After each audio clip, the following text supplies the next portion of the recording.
Welcome back, Fantas, to another Kenan and Kel with Adam and Aaron. I am Adam. And I'm Aaron. And this week, we are going to catch a thief. With Season 3, Episode 5, To Catch a Thief. Dun, dun, dun! Adam, I don't know about you, but I got some serious Samuel L. Jackson, Pulp Fiction, vengeance vibes from Kenan in this episode. Would you agree? Oh, yeah. I watched Pulp Fiction fairly recently, and his obsession that he has is something special. What's Samuel L. Jackson's character in that? What's his name? Jules. Jules. Jules. Yeah, Jules. Do you know that Samuel L. Jackson is 72 years old? He's an old man. He's old. You can't tell because he'd be like white hair if he wasn't. I know. I found that out this week. But anyways, we are here to watch some good Kenan and Kel.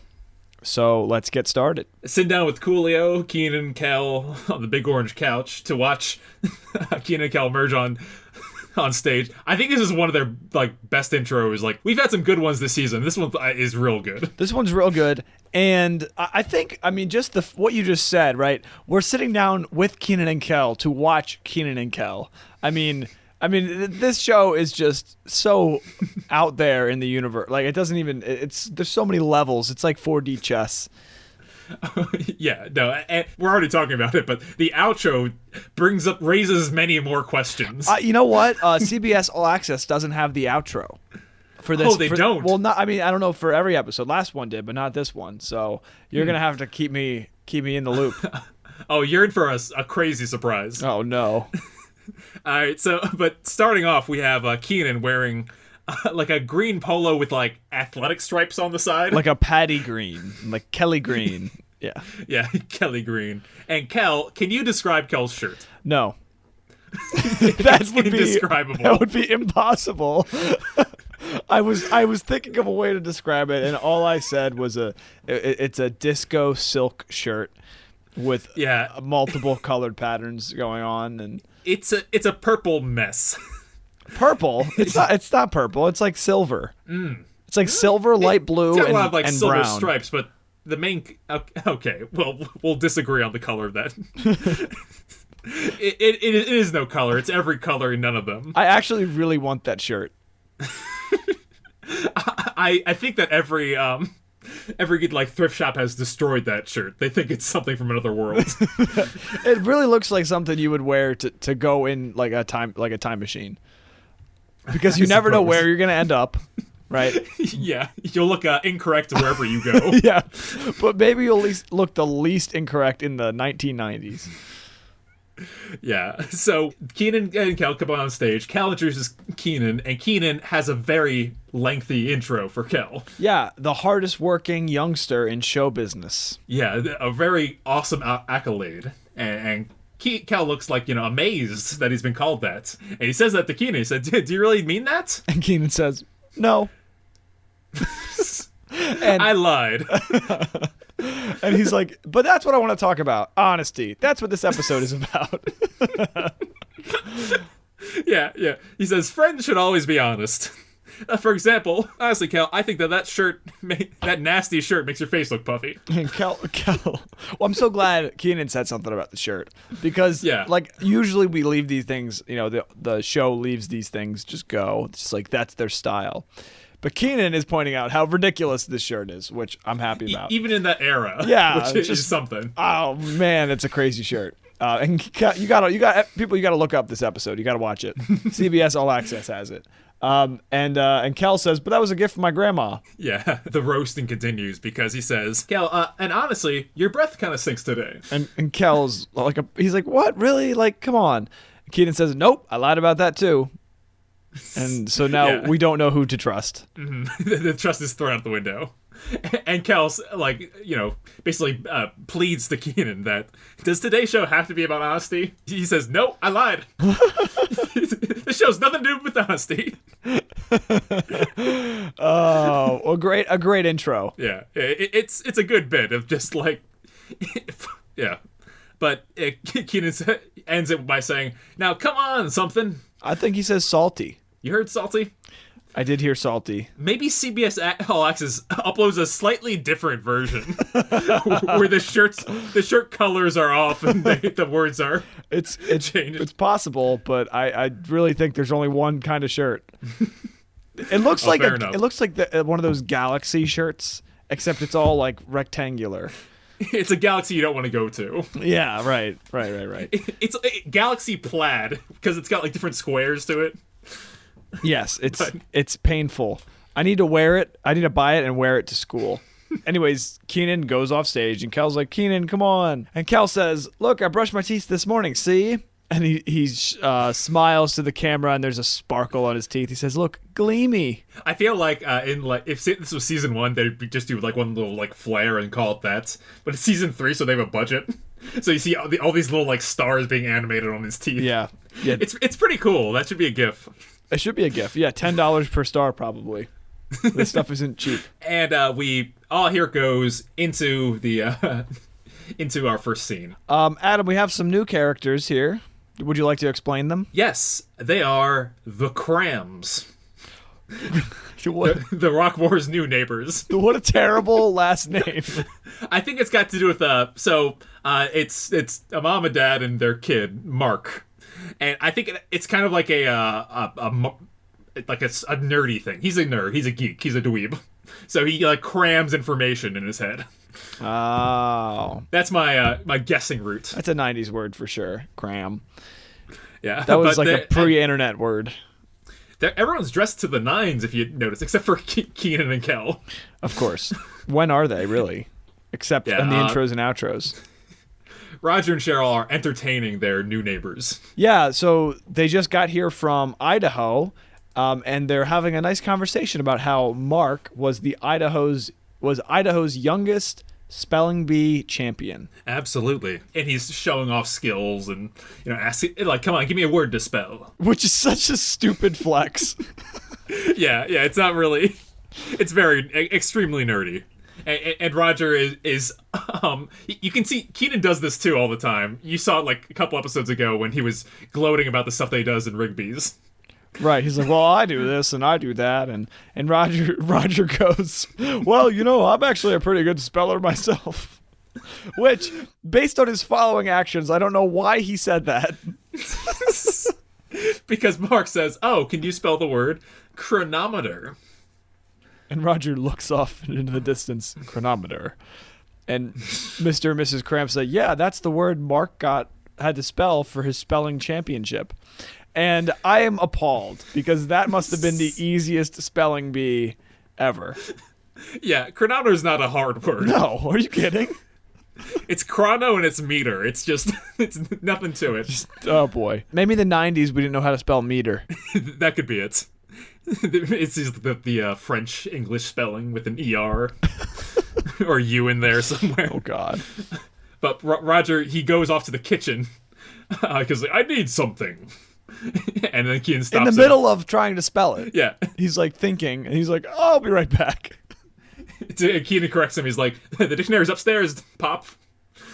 And he makes a U-turn and goes upstairs. Not obvious at all. Roger is really just making a fool of himself. How can you not, like he can't even admit that he can't spell it, so he's trying to sneak away to the dictionary. Meanwhile, we learn about Marc's other hobby. Yes, a chronometer was so lucky of him because he actually collects watches. Yes. And so, what an exciting hobby. And one darn exciting hobby. I mean, they have a fun exchange where he's like, wow, we just met. I feel like we're such good friends. To which Kenan replies, yeah, funny how one night can feel like forever. Yeah, I think Marc says, like, it seems like we've been friends forever. And then that's what Kenan... I know how one night can feel like forever or something like that. Oh, yeah. It's a good line. I really appreciated the banter in this episode. Lots of good, quick ones, and yeah. I was writing down, like, every line everyone said. Yeah, no, it was really fast-paced and really exciting. And they just keep coming in this scene. Marc says, wow, Mrs. Mrs. R, I really enjoyed the PIE. And Kel says, peas? Where are the peas? Yeah, right. I do want to highlight real quick, there's a slight continuity error that's occurred here. Oh. We saw Marc an episode ago, if you recall. Yeah. And this is clearly the first time they met. And I've got a theory to why that is. Okay, great. I have another theory about this episode. Oh, great. Well, so to start that off, the last one was the Chicago Witch Trials Halloween special, and this is the order they aired in. So they took that one out of order to air it for Halloween. Well, there you go. Marc's intro should have been earlier. I got you. Well, Adam, on CBS All Access, To Catch a Thief is the second episode. So that actually, maybe they actually went through it and no, this one belongs here. It's quite possible that they did. Well, that's the kind of care you get with CBS All Access, even though they cut out half an episode. And they and I have to complain about CBS All Access because they're not sponsoring us.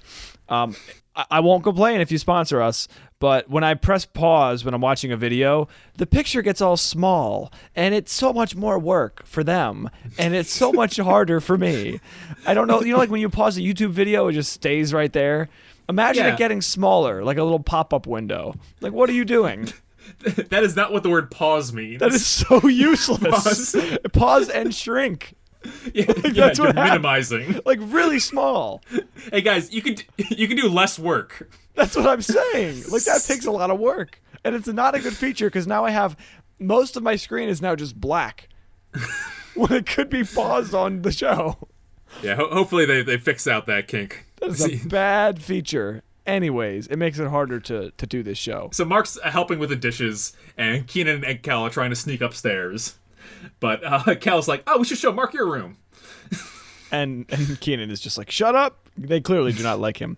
Meanwhile, Roger comes back downstairs and goes, CHRO, and runs back upstairs. And the transition is a really good one. It shows you the word chronometer and how it's spelled. Yeah, which it's not hard to spell. Maybe they didn't want to put a really big word in there because maybe now kids will actually know another word, chronometer. I don't know what the point was. I'm not going to argue with it. He's kind of old to be the youngest champion of spelling bee. I feel like spelling bee champs nowadays are little tiny 8-year-olds. That's true.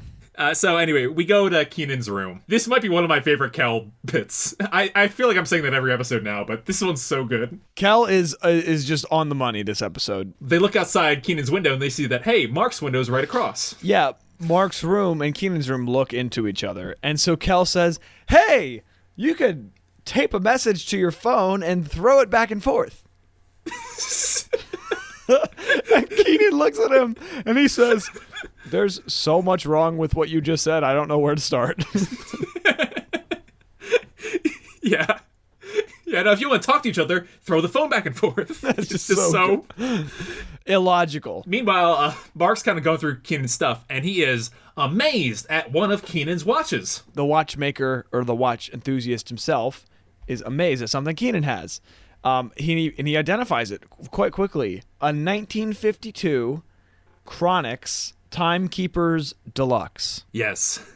It was from his father, but the band is broken. The dumb factoid that Marc knows that will now inform the audience was as the first watch to have the date function as a standard feature. Right. And now I don't want to just totally diss watch enthusiasts because I know it's a really big thing still. And I know that 1950s watches are actually pretty sought after today, because if you have a watch from 1950, I mean it was well kept for 70 years. That's a pretty big deal. That's a pretty old possession. Absolutely. And those they pun intended, run like clockwork. They've got little tiny parts and a little machine. Oh boy, Adam, I think I have to go. What I'm saying is, as an engineer, I appreciate watches. Okay, that makes more sense. Thank you for making that clarification, that you didn't just make that bad joke for... You are actually an engineer who designs things, so... So I see the allure, but I agree with what Kenan says. Is wow, you really know way too much about watches. Right. The scene ends with Marc giving them all a big group hug. Yeah, he yells group hug and pulls everybody in. Cal is like, all right. I do want to point out Marc's outfit real quick here. Sure. He's got a suit jacket on, but underneath that he has a sweater vest, a shirt, and a bow tie as well. It's all green. He looks like a physics professor. Yes. And really big glasses. I'm pretty sure he taught me physics in the university. I think he has my haircut, though. Yes, it's your haircuts. Teaching. He really does. Some things never go out of style, Adam. No, apparently not. I wanted to start wearing bow ties to teach because I'm a science teacher, but Nice. I'm also hardly a science teacher, so... Well, speaking of clothes that will never go out of style, Kenan. Oh my God. Waking up, and he is my God. Yes, God. I want this so badly. I want this. Kenan is wearing a small parachute that you might bring out to entertain kindergarten kids. A green, purple, blue, black, and red tablecloth. Yeah, Plaid. Just this enormous flannel like nightgown pajamas, and he rolls out of bed in a way that you can see all of them. And he wakes up upside down. Yeah, it looks like a very uncomfortable sleeping position. It's probably because he's wearing a tablecloth. He's wearing like Joseph's Technicolor dream coat. like except it's a dress. Yeah. He gets out of bed in this enormous, he does like a display of it, and goes to turn off his alarm. And he realizes that, hey, wait a second, his watch isn't there. His watch has been misplaced. Instantly, he's like, wait a second, who was the only person who talked about my watch in the past 24 hours? It must be Marc. And so he goes over to his window to inspect Marc's room, because it's right there. He has kind of a rear window moment where he gets out the binoculars and starts peering, which is weird because they're not far. Those rooms are not far across. No, I mean the camera angle is you can very clearly see what Marc is doing in his room. Yeah. So Kenan peeps on him with the binoculars and he sees him getting ready. And what's he doing? Well, he's wearing a watch and he's putting on his coat. Mm-hmm. And it ends with him kind of waving at Kenan. Yeah, he looks at Kenan after Kenan makes a face, and then he looks at Kenan and waves, and Kenan kind of dives. Also, halfway through, when Kenan's looking at me, he goes, "Nah, I don't know." Right. In the same breath. But yeah, he's just on the floor of his bedroom, why that little thief? And later that day, he proposes his theory to Chris and Kel and Rigby's. Right, so enter Rigby's. A little bit of a different angle here. Usually the camera is kind of more over to the right, and now it's kind of in the center looking towards the counter. So we can actually see all the displays in the front and the side of the counter. And there's a little boy in a wheelchair and his father. Nice touch here. And Kenan is just explaining that he thinks Marc is a thief and stole his watch, his 1952 Chronix Timekeepers Deluxe. Yeah, and as he's explaining that, the kid says to him, "Maybe you lost it." He's like, "I didn't lose it," which is an apt analysis. Yes. Apt analysis, Robert. Yeah. Meanwhile, Kel's up. He drank another 2-liter orange soda, his staple. And Kel and Kenan kind of go back and forth with kind of mocking Marc. Right. And they mock him a little bit, and then Kel comes up with his own theory of what happened to Kenan's watch. Yeah. They were escaped super intelligent lab rats who took his watch. Yeah, that's the real culprits here. Yeah, no, as they're mocking Marc, Kenan's like, "I'm a person who has more watches than a regular person ought to." And as he's doing that, Marc literally walks in. Yeah. And stands within hearing distance, clearly. I have a theory about this, and a second theory about this episode is that Marc has selective hearing. Because they are shouting about him when he's right next to them continuously. Yeah, it's no secret that Kenan is not that big of a fan of Marc in this moment. And unfortunately, because it seems like Marc's a really good guy who just has a deep passion for watches.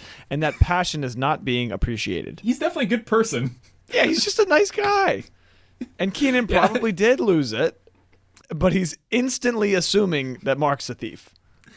That is also our 22-year perspective. Like you said about hairstyles, I think Marc would be fine in the modern day. Right. Like who, for being a geek in '97 is just a normal like hipster today. Right. He would just have to like take off the suit jacket, and he would pretty much, and then the bow tie even, and then he'd fit in.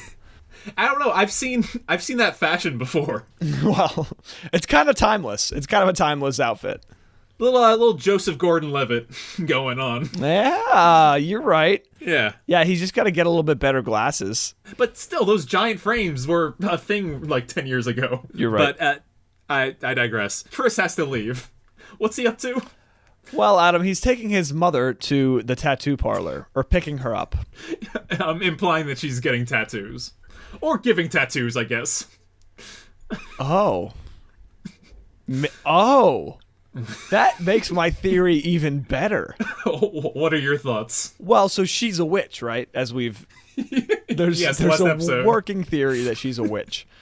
It would make sense for older witches to have to what is it called? Like indoctrinate or induct like new witches. And the way to do that, right, if you know anything about fraternity life, I don't because I wasn't in one, but I know a little bit, branding is very common. And so maybe in the witch world, tattoos are a form of branding.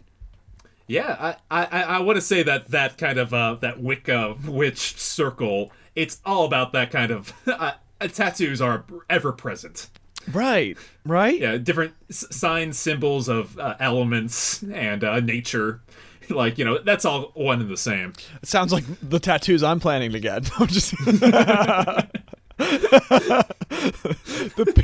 periodic table and a bunch of trees. It's herbs. No, I'm kidding. Oh. I'm kidding. Yeah, no, but that I agree that that's definitely not a point against witches. It's a point for. I definitely want to get a periodic table somewhere. Like the whole table? Yeah, the whole thing. Why not? You should get like it should get a blank table to start with and like fill it in with elements as events happen to you in your life that matter. Oh, interesting. It's like, ooh, I went to a great bar, so I got this neon one. And okay. All right. Oh, like I bought a wedding ring. Here's the gold one. Ah. Yeah, you see what I'm saying? Yeah. That's so much work, and I'm not that committed to the periodic table. Although it's a great idea. Somebody else can take it and run with it. Maybe somebody in Danville, Virginia. Yeah. So, as Chris is leaving, he advises Kenan, you shouldn't jump to conclusions. And immediately after that, he sneaks up behind Marc and shouts at him, "Thief!" Oh, yeah. Just super. I feel like Chris is a character from a Charles Dickens movie. Like, always. He's like taken out of time. The grocer man. Yes. Yeah, he like owns a little shop and is just in charge of like he's selling things for pennies. Like, thief. So Kenan's like, you know, all right, I can't like sneak up and ask him about to see his watch because he might just hide it if it's mine and he's hidden it. Kel goes, "Oh, okay, I'll ask him." Goes right up to Marc and asks, "Where's the watch?" He just shouts it at him. Kenan like covers and he's like, "No, Kel means what time is it?" And Marc's very concerned and a little bit scared, so he points to the clock on the wall and he says, "There's a clock right there." And Kenan strolls over to it. He's like, "Oh yeah, here's a watch." Oh, and he like slams it on the ground and steps on it. This is my favorite Kenan moment ever. It's pretty great. He just takes the clock. I accidentally broke the clock. And then he's like, "What time is it again?" And then Kel looks at his watch and yells, 4:32. And Kenan's just like in disbelief, reprimanding him, and absolutely is just like, beside himself. That the Kel is so incompetent. "Thank you, Kel. Now I have no reason to see Marc's watch." Then he just literally manhandles Marc to see his watch. Yeah, he grabs his wrist and he's just like wrestling him almost. Yeah, and upon seeing his watch, what does he learn? It's definitely not Kenan's watch. And now they continue their conversation about Marc. And the theories keep coming. Kel says that it was probably ninjas that stole Kenan's watch. You know, shadow warriors. That's so cool. Just call it Shadow Warriors, and they're all walking around like, I'm a ninja. Just a lot of culture in this episode, honestly. We have the watchmaker culture, we have ninja culture, we have laboratory experiment culture, we have tattoo parlor culture, like lots of references. Disco culture with Kel's shirt. So spelling bee culture. Kenan is going to set a trap for Marc. Because he's convinced that Marc stole his watch, even though he can't prove it at all. So he opens up the cash register, tells Kel to wait by the door, and when Marc grabs the money, you tackle him to the ground. And he like kind of makes a big show of things. He's like, I'm going to the back room now. Yep, he says, I'm going to the back room. I'm leaving the store. Kel goes out. The doors are open. I'm hungry. I'm going to get some lunch. Right. And so Kel's like standing in the open door, like peeking in with this open register drawer, and Marc's shopping. And then an old lady is also shopping. The new and improved Mrs. Quagmire. Yeah, and she goes to the register drawer and just takes the money. Then she walks out, and Kel just waves at her. And he saw the whole thing. Yeah. So Marc, I guess, goes to pick up more things by the door, and Kenan peeks in through the door and runs and tackles Marc to the ground.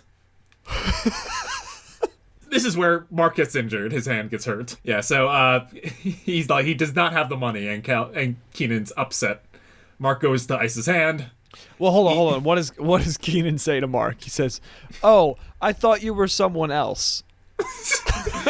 And Kel goes, yeah. Who else? Somebody else. Just that's what Kenan does when he's working. He just tackles other people.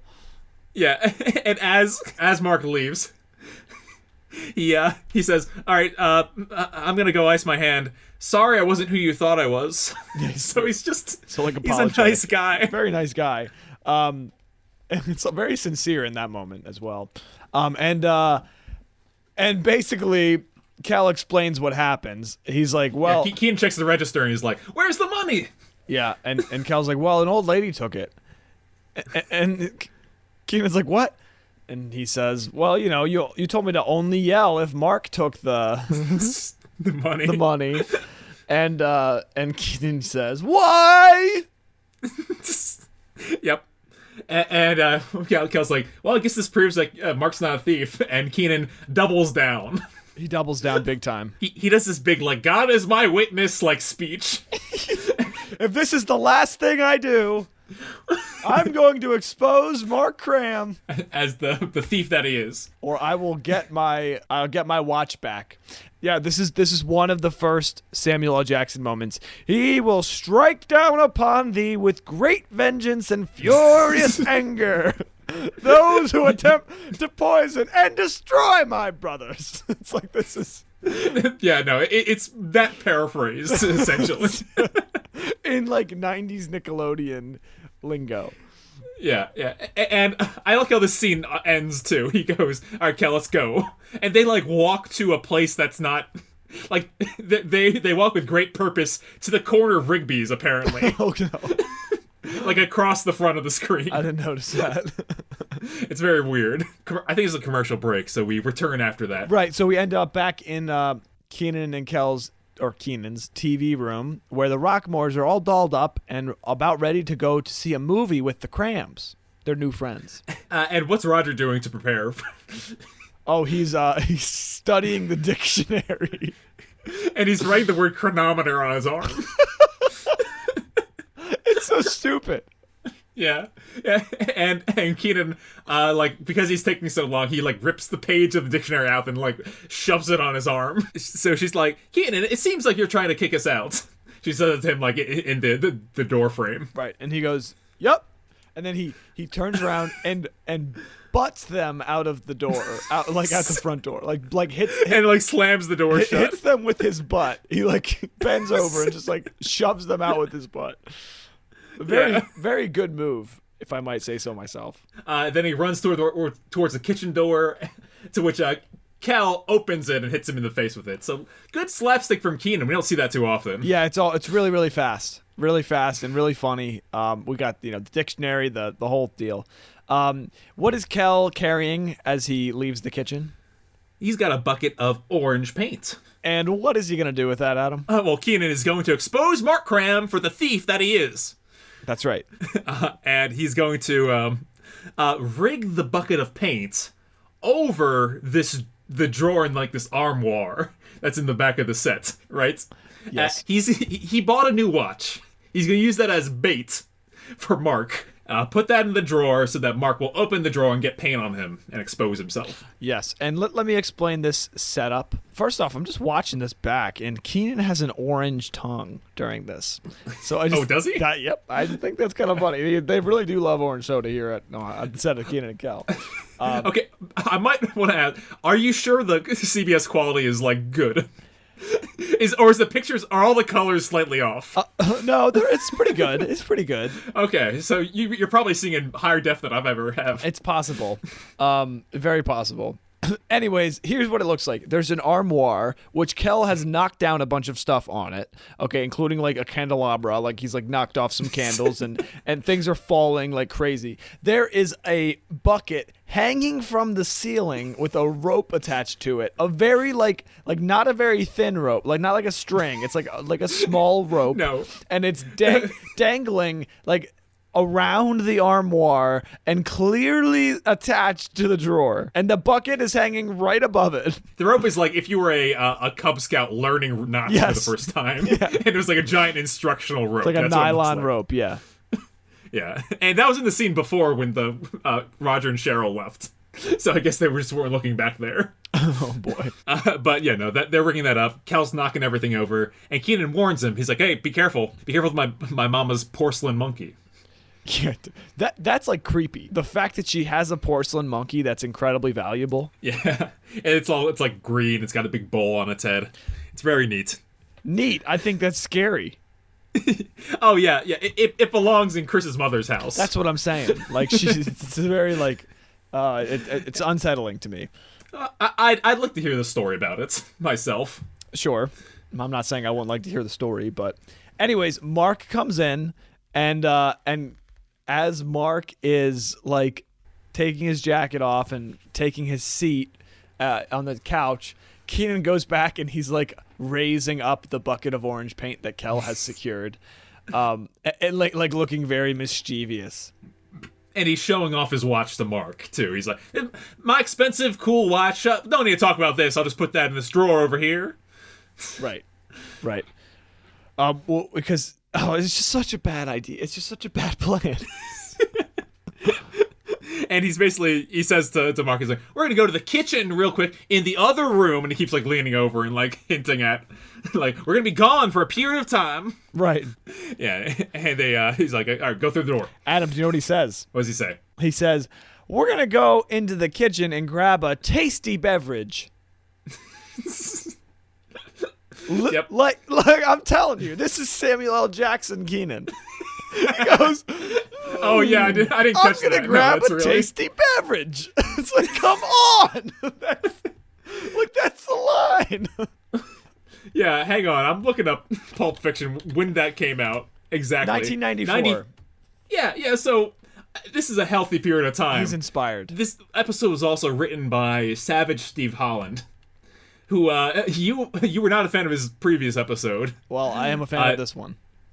Yeah. So I'm glad he's been redeemed. He wrote A Star Is Peeved previously. Maybe. Well, that one was about movies, right? And this in Pulp Fiction references. Oh yeah, you know what? Maybe he's a big movie buff. I have a feeling. He goes, "I'm gonna go into the kitchen and get a tasty beverage." I'm like, "Are you kidding me?" So yeah, he goes there, and Marc is all like, kind of like, hello. He doesn't know where they went, and he goes to check out the kitchen, and Kenan and Kel have to hide. So this is like one of the first of 2 times they try to hide in this episode, and they are not doing it very well. They're trying to hide behind a chair, under the table, in the closet together, like in the pantry, and then they slowly like back up in that little alcove near the back door. In D&D terms. It's gonna be weird, but I'm gonna say that Kenan and Kel, they did poorly on their stealth check. But Marc did even worse on his perception check.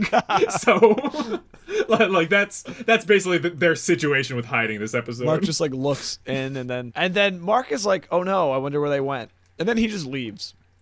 He leaves. He just kind of doesn't grab his coat. Doesn't grab he just walks out. Oh, he grabs his coat. Oh, does he? Yeah, I didn't notice. Yeah, he recoats up and shuts the door.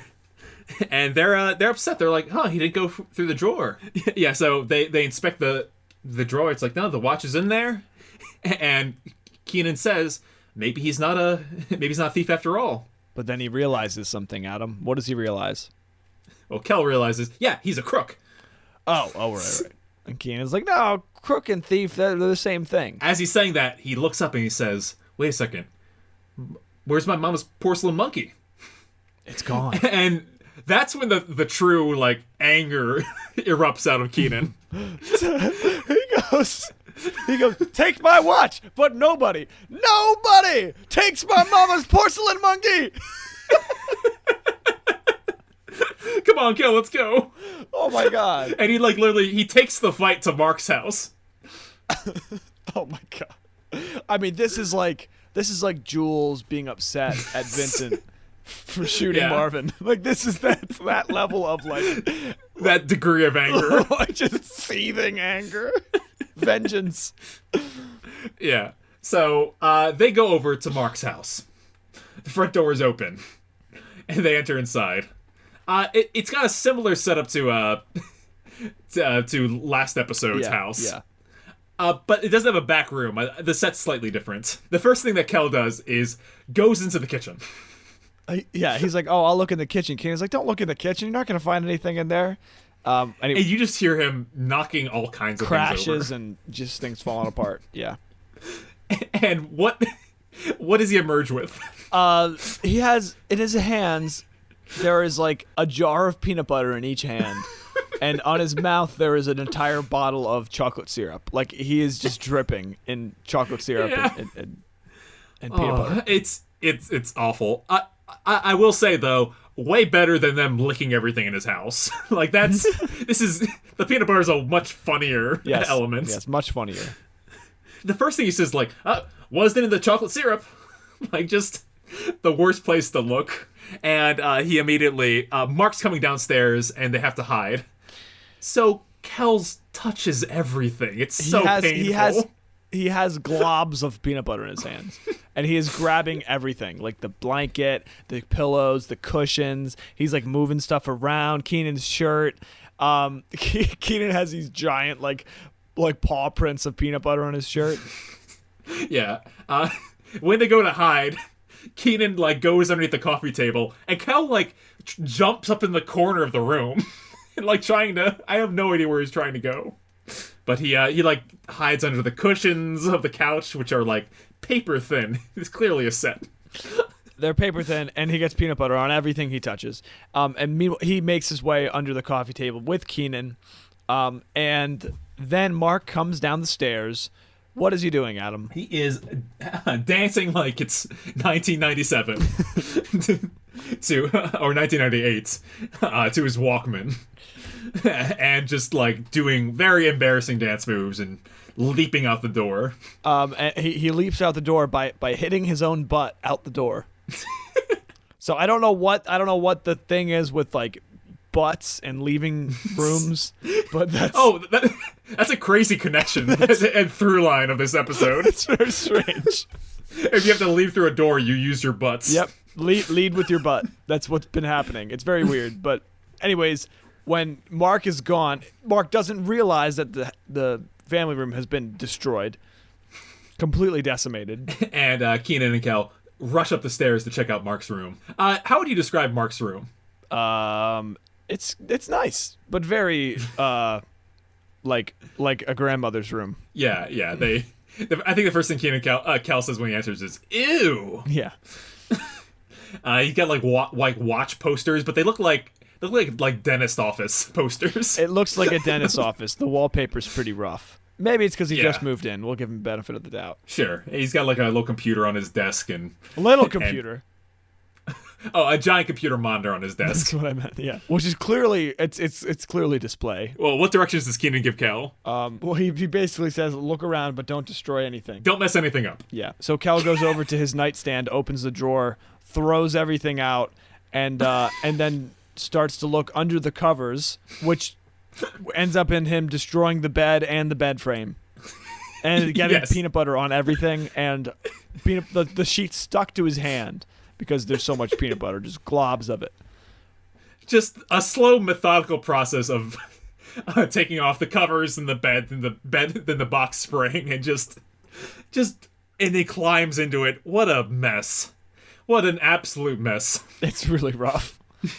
And then Kel gets a sock, basically glued to his hand. Yeah, and underwear on like the other hand. He can't do anything about it, so he uses his feet, right? Well. So first, Kenan, like, he's trying to use the bedpost to like pry the socks off of his hand. It's kind of happening in the background.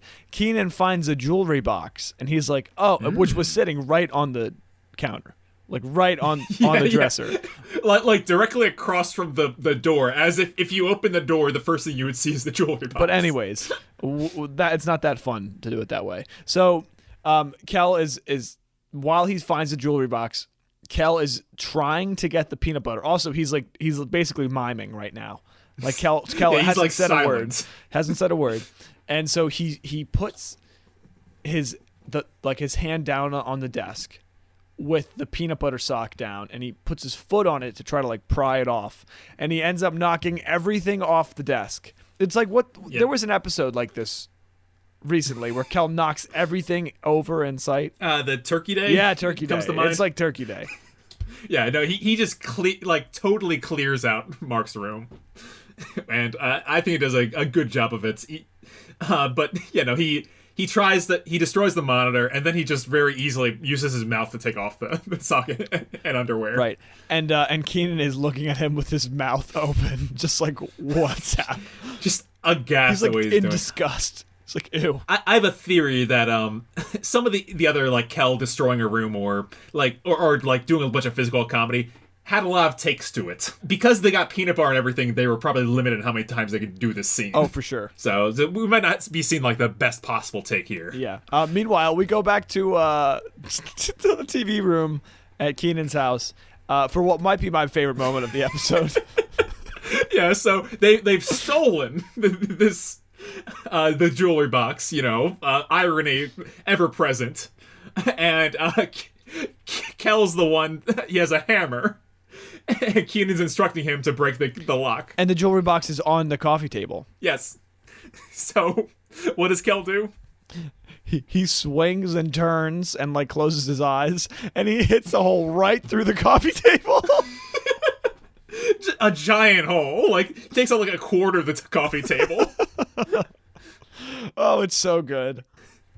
Second swing he gets it though, and Kenan is like, he's like Captain Ahab when it comes to like just seeing all the watches in there. He's like, I knew it! He's a thief! And just going crazy. That's right. He's going crazy. And then in walks Roger and Cheryl and the Crams, who are back from their movie, which, if you're thinking about the time frame of this, that was like a 30-minute movie maximum. Yeah, they went directly over. And they, unless they like scoped out the outside of his house for a long time. But so they're talking about how terrible that movie was, but then Cheryl's upset about the coffee box. But who follows them is Marc. And Marc is very upset. Panicking. He's panicking because he says that they've been robbed. Yes, and he describes the grisly scene. Everything's been destroyed. There's peanut butter all over my underwear. My bed was unmade. And then pan over to Kenan, who's standing there with Marc's jewelry box and peanut butter all over him. Yeah, and he's like, hey, Marc's like, is that my jewelry box? He's like, I did, yes, I took your jewelry box. Like, it's very Samuel L. Jackson Jules. I'm telling you, like, it is absolutely 100% inspired. Yeah, no, he's like, I did it because Marc stole my watch. He's a thief. TheafE.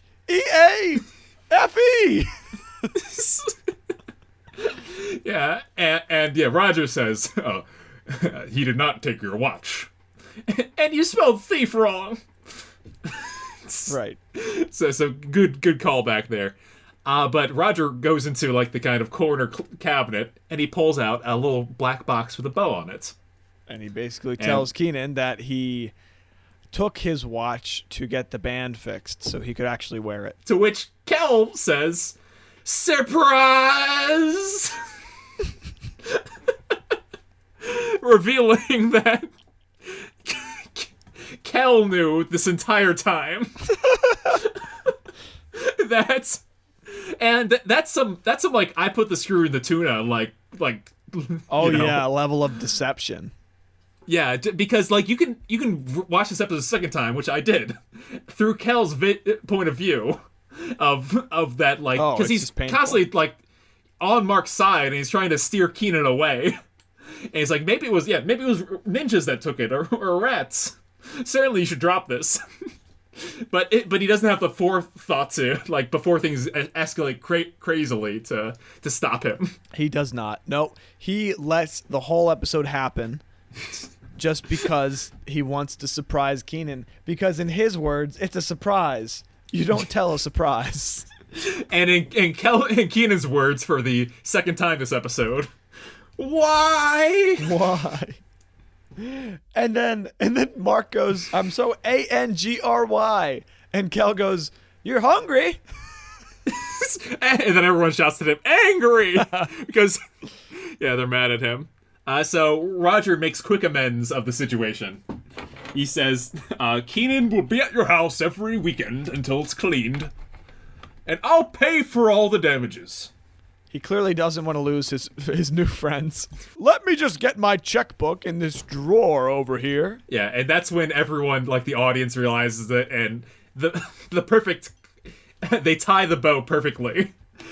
Because he reaches into his drawer, and the bucket of orange paint falls on him. And he's just standing there, soaking with orange paint all over his house, all over his clothes, and his checkbook.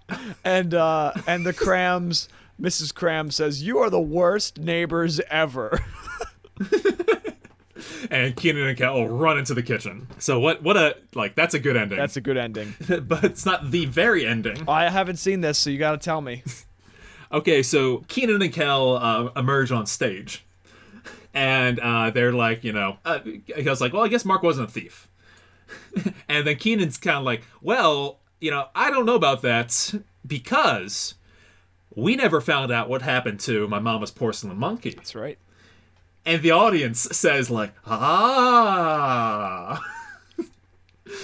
But then Kel is kind of... you realize that Kel has his hands behind his back. And he's kind of being very sheepish. And he says, Kenan, I broke your mama's monkey. And he says, but I got it all together so she won't notice. And he reveals it. And it is, like... twice the size. It is like enormous. It's all made of plates and put together in a crazy way. God. Yeah. So he's like, oh man, he's like, this isn't gonna work. But Kenan is interrupted by someone shouting, Kenan! And who comes out on stage but Chris? What? Not Dan, like the guy that plays Chris. Chris himself comes out on stage. Wearing his outfit from the episode. And Kenan says to him, Chris, what are you doing here? You know you're not supposed to be allowed out here when the show closes. Which, like, what? What? What? Are the cast, like... well, they're like the characters, prisoners? Like, forbidden to emerge on stage? In this, like, nebulous between space? Oh, man. It's like... And Chris does a very, like, awkward, like, kind of bow to the audience. Like, he doesn't know what they're doing or, like, what's going on. I gotta see this. Yeah, next time you're over, I'll show you or I'll send you a clip. But, yeah, no, he says that, Kenan, I came to... this was an emergency. We've been robbed. And Kenan's like, oh no, how did that happen? Oh, man. All the money's been removed from the register. So Kenan tells Kel, he's like, Kel, we have to I got a plan for how we can get Chris's money back. So grab a long rope, your mama's best dress, and $200, and meet me at the laboratory. So he and Chris leave. And Chris goes along with him. Yeah. Kel points out very astutely, if we had $200, we wouldn't need a plan to get the money back. Kenan. And again, I promise I will send you this clip because Kel, he does his outro. He does another one of those big dance ones where he throws a fishing line and turns it into a dance move. Oh my god! It's a long one too, another. Yeah. So I'll here it goes, and that's the episode. Wow.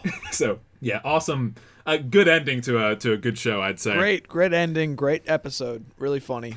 Slapstick galore, and I love the Samuel L. Jackson caricature. Vibes, yeah. So, Aaron, I ask this every episode, and I think this one is going to be a longer than a 5-second conversation, as it has been for the past 10, but whose fault do you think this episode is? Kenan's or Kel's? Well, Kenan's... Yeah, exactly. Kenan's lack of character judgment, right? His lack of trust in humanity.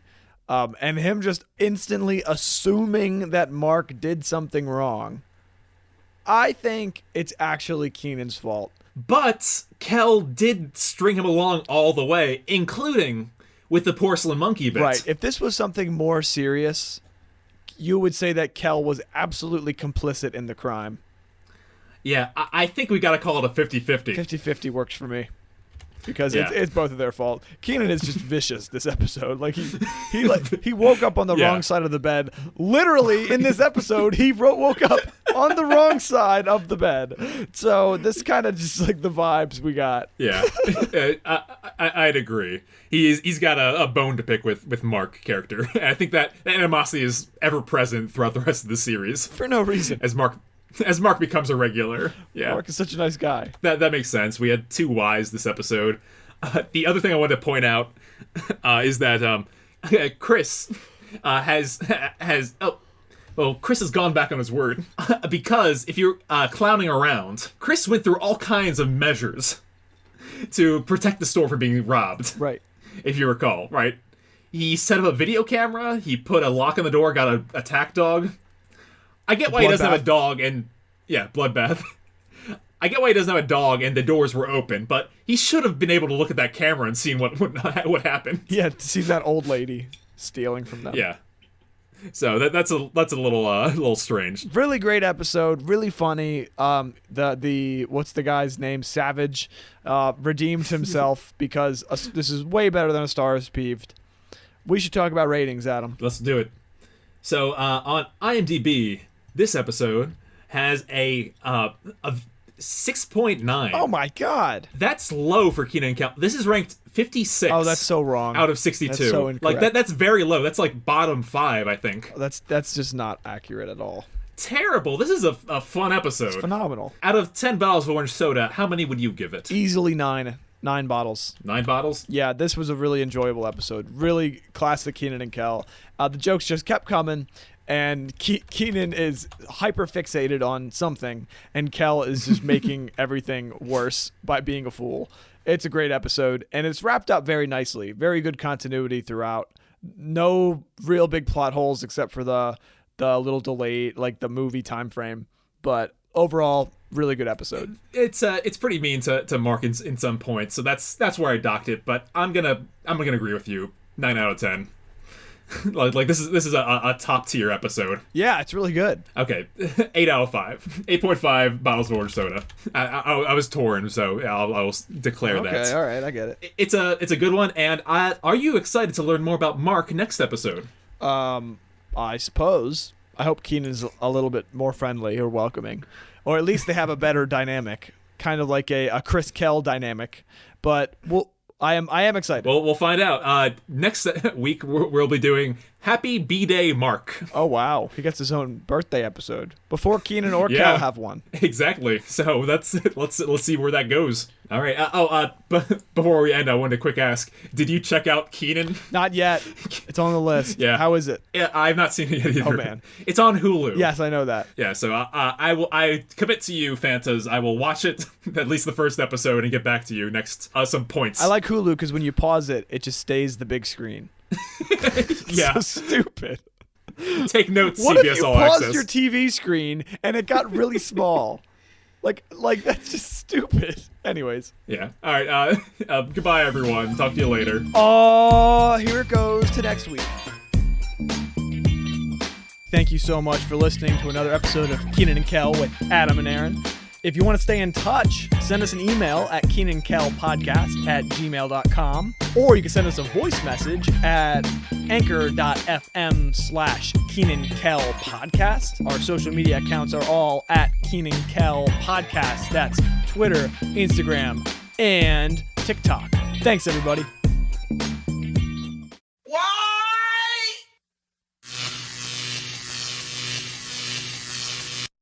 Can I have a sip of your tasty beverage to wash this down?